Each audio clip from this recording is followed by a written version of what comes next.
Anomalous uterus is one of the reason for recurrent pregnancy losses. Why it is so ಅಂತ ಒಂದು ವಿಷಯಕ್ಕೆ ಬಂದರೆ, ಯೂಟ್ರಸಲ್ಲಿ ಈ ಟ್ರಯಾಂಗ್ಯುಲರ್ ಏರಿಯಾ ಇರುತ್ತಲ್ಲ, ಇದು ಯೂಟ್ರೈನ್ ಕ್ಯಾವಿಟಿ ಅಂತ ಹೇಳ್ತೀವಿ. ಈ ಕ್ಯಾವಿಟಿ ಕರೆಕ್ಟಾಗಿ ಮೇಂಟೈನ್ ಆಗಲಿಲ್ಲ ಅಂದರೆ ಅದನ್ನು ಅನಾಮಲಸ್ ಯೂಟ್ರಸ್ ಅಂತ ಹೇಳ್ತೀವಿ. ಆ ಅನಾಮಲಿ ಬಂದ್ಬಿಟ್ಟು there are different types. Say fundus ರೀಜನಲ್ಲಿ ಒಂದು ಡಿಪ್ ಆರ್ಕ್ವೇಟ್ ಇರ್ಬೋದು, ಇಲ್ಲ ಒಂದು ಸೆಪ್ಟಮ್ ಇರ್ಬೋದು, ಇಲ್ಲ 2 ಯೂಟ್ರಸ್ ಬೈಕೋರ್ನೇಟ್ ಯೂಟ್ರಸ್ ಇರ್ಬೋದು. ಇವೆಲ್ಲನೂ ಇಂಟ್ರಾ ಯೂಟ್ರೈನ್ ಲೈಫಲ್ಲಿ ಯಾವಾಗ ಒಂದು ಹೆಣ್ಮಗು ಫಾರ್ಮ್ ಆಗ್ತಾ ಇರುತ್ತಲ್ಲ, ಆವಾಗ ಒಂದು 5ನೇ ತಿಂಗಳು 7ನೇ ತಿಂಗಳಲ್ಲಿ ಈ ಯೂಟ್ರೈನ್ ಫಾರ್ಮೇಷನ್ ಏನಾದರೂ ಆಗ್ತಾ ಇರುತ್ತೋ ಆವಾಗ ಅದು ಕರೆಕ್ಟ್ ರೀತಿಯಲ್ಲಿ ಒಂದು ಸ್ಟೆಪ್ಸ್ ಫಾಲೋ ಆಗಲಿಲ್ಲ ಅಂದರೆ ಈ ಯೂಟ್ರೈನ್ ಅನಾಮಲೀಸ್ ರಿಸಲ್ಟ್ ಆಗುತ್ತೆ. ಅಂದರೆ ಈ ನಾರ್ಮಲ್ ಯೂಟ್ರಸ್ ಫಾರ್ಮ್ ಆಗೋದಕ್ಕೆ ಒಂದು ಟ್ಯೂಬ್ ಲೈಕ್ ಸ್ಟ್ರಕ್ಚರ್ಸ್ ಒಂದೆರಡು ಇರುತ್ತೆ. ಅದು ಎರಡು ಟ್ಯೂಬ್ಸ್ ಇರುತ್ತೆ. ಈ 2 ಟ್ಯೂಬ್ಸು ಫ್ಯೂಸ್ ಆದಮೇಲೆ ಆ ಮಧ್ಯ ಪೋರ್ಷನ್ ಏನಾದರೂ ಒಂದು ಸೆಪ್ಟಮ್ ಉಳ್ಕೊಳುತ್ತಲ್ಲ, ಅದು ರಿಸಾಲ್ವ್ ಆಗುತ್ತೆ. ಸೊ ಈ ಸ್ಟೆಪ್ಸು ಕರೆಕ್ಟಾಗಿ ಆಗಲಿಲ್ಲ ಅಂದರೆ ಯೂಟ್ರಸಲ್ಲಿ anomaly ಉಳ್ಕೊಳುತ್ತೆ.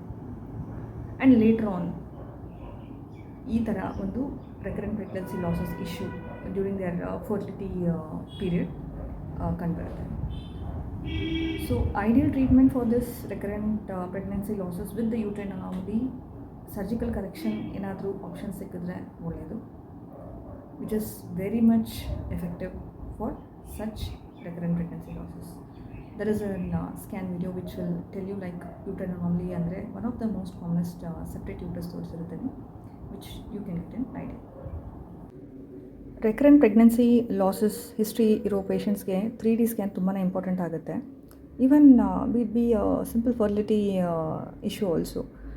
Y 3D is important ಅಂದರೆ, ಇಲ್ಲಿ ನೋಡ್ತಾ ಇರ್ಬೋದು, ಇದು ಯೂಟ್ರಸ್ಸು, ಇಲ್ಲೊಂದು ಹಾರ್ನ್ ಕಾಣಿಸ್ತಾ ಇದೆ, ಇಲ್ಲೊಂದು ಎಂಡೋಮೆಟಲ್ ಕ್ಯಾವಿಟಿ ಕಾಣಿಸ್ತಾ ಇದೆ. ಇದನ್ನು ನಾನು 3D ಮಾಡುವಾಗ ಏನಾಗುತ್ತೆ ಅಂದರೆ,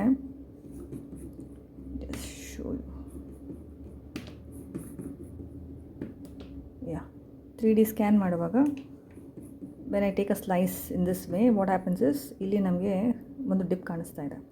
ಸೊ ಇದು 2 ಗರ್ಭಕೋಶ ಅಲ್ಲ, ಒಂದೇ ಗರ್ಭಕೋಶ, but there is a septum in between. So ಈ ಸೆಪ್ಟಲ್ ರಿಸೆಕ್ಷನ್ ಮಾಡೋದ್ರಿಂದ there might be the pregnancies which can occur early. And ಈ ರೆಕರೆಂಟ್ ಪ್ರೆಗ್ನೆನ್ಸಿ ಲಾಸಸ್ ಇರೋರ್ಗು ಆ ಪ್ರೆಗ್ನೆನ್ಸಿ ಲಾಸ್ ಅನ್ನೋದು ಕಮ್ಮಿ ಆಗ್ಬೋದು. And we can know the treatment as early as possible. So try to get a 3D scan of the uterine cavity if at all there is any history of recurrent pregnancy loss. That is your first step. Thank you.